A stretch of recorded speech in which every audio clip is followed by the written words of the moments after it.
Her name was Clara Simmons, and she had been carrying plates of food and refilling coffee cups at the Rosewood Bistro for almost 3 years.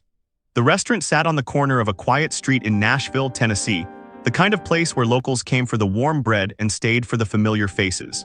Clara was one of those faces.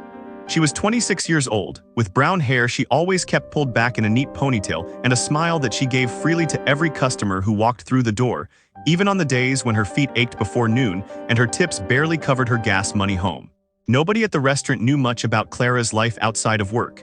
She was friendly but private, the kind of person who listened more than she spoke. She laughed at the right moments, remembered regulars' orders without writing them down, and always made sure the elderly couple who came in every Sunday had their booth by the window. The owner, a heavyset man named Gerald Park, thought of her as one of his best employees. Not because she was fast, though she was, but because she genuinely cared. She made the place feel warmer just by being in it. What Gerald did not know, and what no one at the bistro knew, was that Clara had grown up playing the piano. She had started at age 5, sitting on a wooden bench beside her grandmother in a small house in rural Kentucky. Her grandmother, a retired music teacher named Louise, had placed Clara's tiny fingers on the keys, with the patience of someone who had spent decades teaching children how to find their voice through music. Clara had taken to it immediately. There was something about the way a note could fill a room, the way a chord could carry a feeling that words sometimes failed to reach, that made her feel understood in a way she could not explain even as a child. By the time Clara was a teenager, she was playing at church services, school events, and small local competitions. Her high school music teacher had told her parents that she had genuine talent, the kind that deserved to be developed seriously. For a brief time, Clara had dreamed of studying music at a conservatory. She had filled out one application in her senior year, late at night at the kitchen table while her parents slept, and then folded it up and never sent it. Money was the simple reason. Her family did not have it, and the idea of debt felt like a wall she could not see past at 17 years old. Life moved the way it tends to move for people who set their dreams aside quietly and without much ceremony. She graduated, took a job at a diner, then moved to Nashville because a friend said there was more opportunity there. Nashville had music everywhere, which she loved and found painful in equal measure. She could hear it spilling out of bars and venues on every street, and sometimes she would stop walking just to listen from the sidewalk before reminding herself she had somewhere to be. She told herself she was fine with the life she had built. Most days, she believed it. The Rosewood Bistro had an upright piano in the back corner of the dining room. It was a beautiful old instrument, a dark mahogany Yamaha that Gerald had purchased years ago from an estate sale with the intention of offering live music on weekend evenings. A local pianist had played there every Friday and Saturday night for almost 2 years, but he had moved away the previous spring, and Gerald had not yet found a replacement. The piano sat unused, polished once a week by the cleaning crew, its lid closed over the keys like a secret being kept. Clara passed that piano dozens of times every shift. She walked by it with plates balanced on her arms, with glasses of water, with dessert menus tucked under her elbow. She never stopped. She never opened the lid. But she looked at it the way a person looks at something they are trying not to want. On a Thursday evening in late October, the bistro was fuller than usual. A private party had reserved the back section for a birthday celebration, and the rest of the dining room was busy with the regular dinner crowd. Clara had been on her feet since 3 in the afternoon, and the clock above the kitchen door read nearly 8. The birthday party was winding down, the noise in the room had softened, and a few customers near the window were lingering over their last cups of coffee. Gerald had stepped out to take a phone call. The other server on shift, a young man named Derek, was in the kitchen waiting on an order. For a moment, the floor was quiet in a way it rarely was. Clara stood near the back of the room after dropping off a check, and she found herself standing closer to the piano than she usually allowed herself to get. She looked at it for a long moment. The room hummed with low conversation and the distant sound of dishes being cleared. She did not plan what happened next. She did not think it through or talk herself into it. She simply reached out and lifted the lid from the keys, the way a person opens a window for fresh air, naturally and without ceremony. The ivory and black keys appeared beneath her hand, worn in the familiar places, waiting the way old things wait when they have been patient long enough. She sat down slowly on the bench, placed both hands in her lap for just a second, and then set her fingers on the keys. The first note she played was soft, almost hesitant, like a question asked in a quiet room. Her right hand found the opening melody of a piece she had not played in years. A classical composition by Chopin that her grandmother had taught her when she was 11 years old. She had not sat at a piano bench in almost 4 years. Her hands had spent those years carrying trays and folding napkins and counting change, And yet the moment her fingers touched the keys, something in her body remembered exactly what to do. It started slowly. The notes came one at a time, careful and deliberate, the way a person speaks after a long silence. Clara was not even fully aware that she was playing in a public place. The room around her had faded into something distant. She was somewhere else entirely, back in her grandmother's living room in Kentucky, with the afternoon light coming through lace curtains and the smell of something baking in the kitchen down the hall. Her grandmother Louise used to say that music lived in the hands the same way love lived in the heart. You could ignore it for years, but it never actually left. Within 30 seconds, the conversation at the nearest table stopped. A woman in her 50s who had been mid-sentence turned her head toward the piano without meaning to. Her dining companion did the same. They did not say anything to each other. They simply listened. Clara moved into the fuller portion of the piece, both hands now working together across the keys with a fluency that seemed impossible for someone who had been out of practice for so long. But muscle memory is a remarkable thing, especially when the original learning was deep and emotional and began in childhood. Her fingers did not stumble. They moved the way water moves, finding the path without being forced, following something that had been carved into her long ago. The melody rose and filled the dining room in a way that the old mahogany piano had clearly been built for. The acoustics of the room, the high ceilings and the wood floors and the exposed brick along the far wall, all of it worked together to carry the sound outward in warm, full waves. Tables that had been busy with conversation a minute ago went quiet one by one, like candles being shielded from a breeze. A man near the center of the room set his fork down. He did not pick it up again. A young couple by the door, who had been ready to leave and had their coats already on, stayed in their seats without discussing it. An older gentleman sitting alone at a corner table with a book in his hand, closed the book and placed it flat on the table and looked toward the piano with an expression that was difficult to name but easy to recognize. Derek came out of the kitchen with 2 plates balanced on his arms and stopped walking the moment he heard it. He stood near the kitchen door for a moment, plates still in hand, trying to understand what he was hearing and who was playing. He had worked alongside Clara for almost a year and had never once heard her mention music. Gerald walked back in through the front door still holding his phone, ready to step back into the rhythm of the evening rush. He stopped inside the doorway. He listened. He looked at the piano. He looked at Clara's back, at the ponytail she always wore, at the way her shoulders had dropped into a relaxed position he had never seen on her during a shift. He did not move from the doorway. He did not say a word.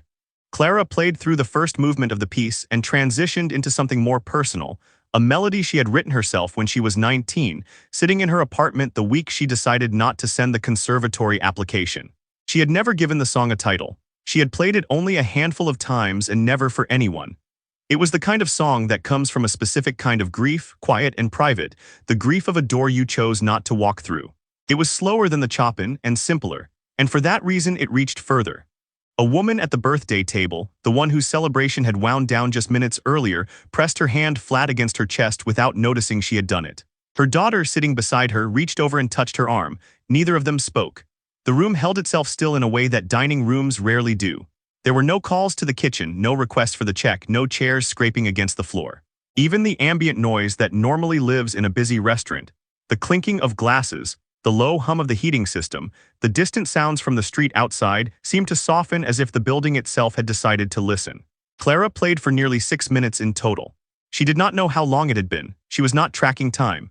She was somewhere between the room she was sitting in and every room she had ever played in before, all of them layered on top of each other in the way that music has of collapsing distance and years into a single moment. When the last note finally faded, her hands rested gently on the keys without lifting.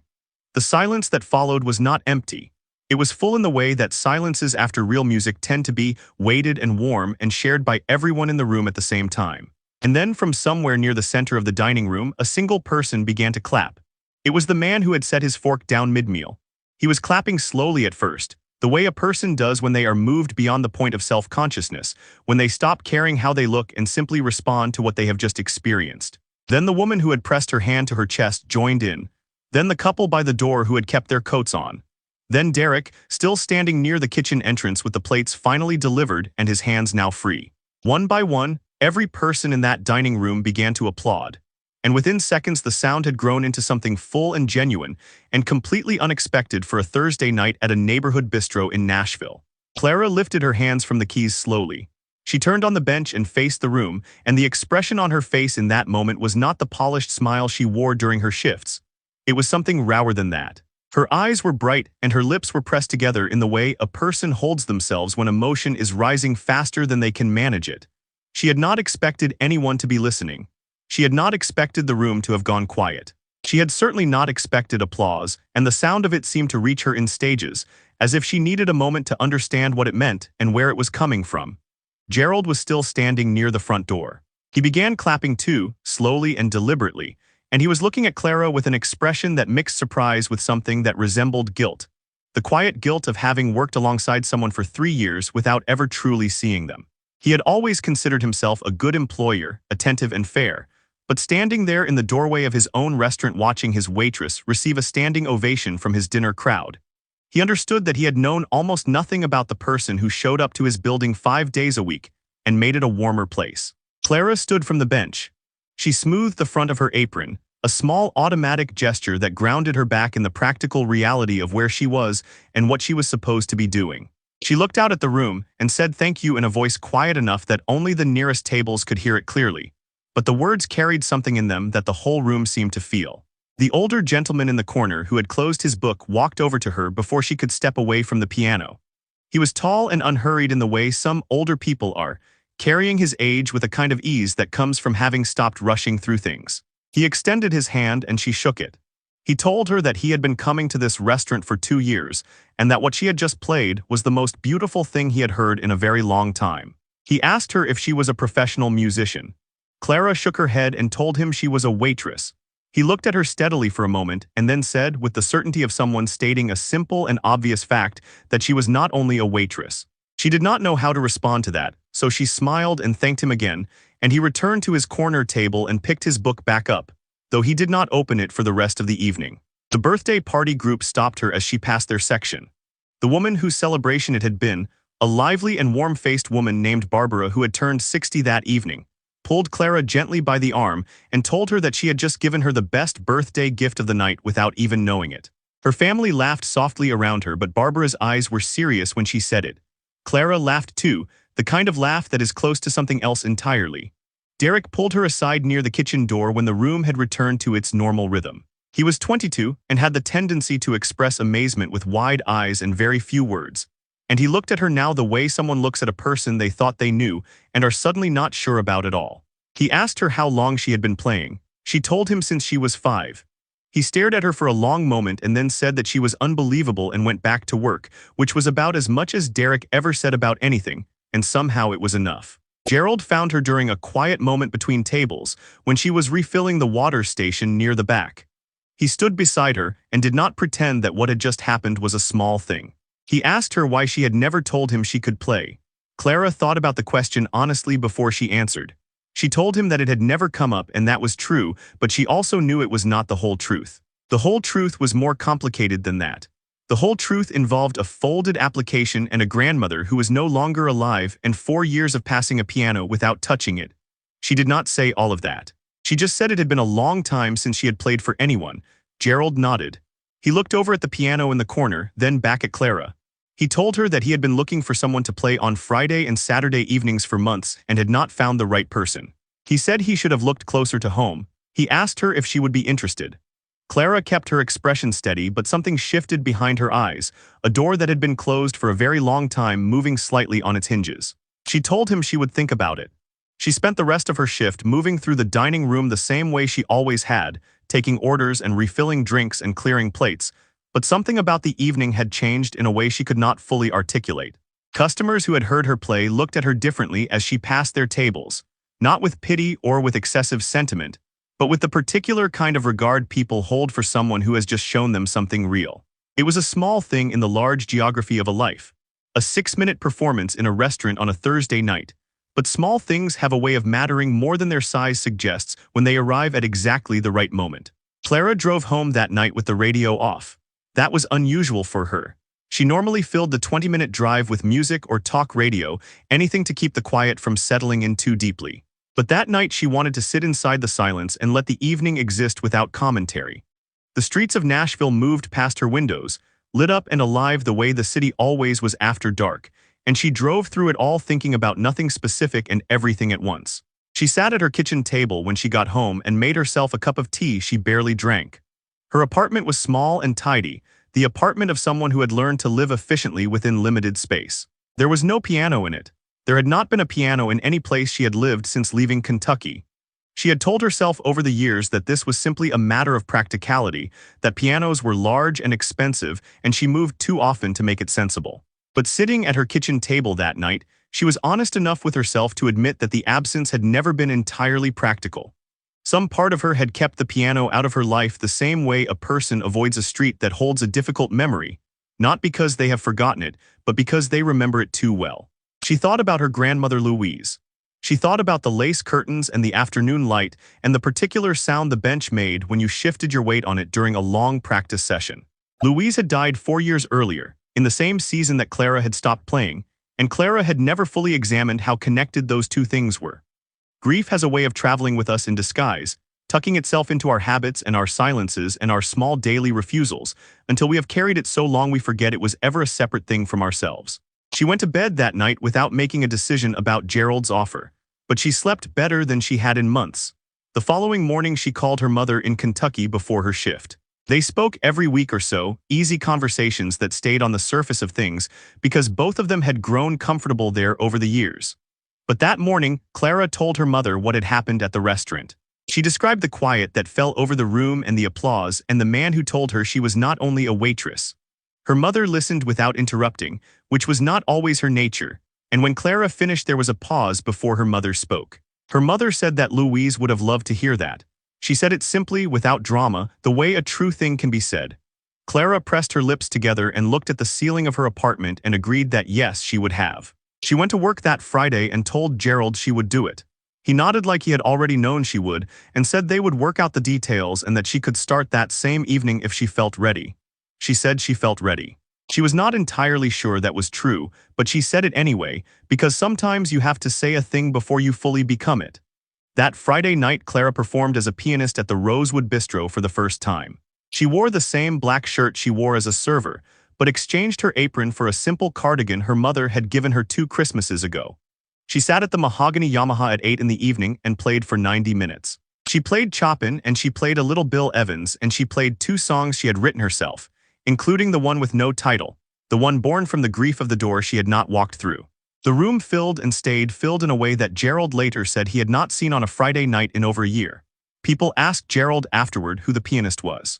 He told them she was Clara, and that she also happened to be one of his best servers, and people laughed thinking he was joking until they saw her stand up from the bench and begin clearing a nearby table because the other server was in the weeds, and she was still, after everything, a person who noticed when someone needed help. Word moved the way word moves in a city that runs on music. A woman who had been dining that Friday night mentioned Clara to a friend who ran a small music blog covering the Nashville independent scene. The friend came in the following Saturday and wrote a short piece about the waitress who played piano at a bistro on the corner and made people put down their forks.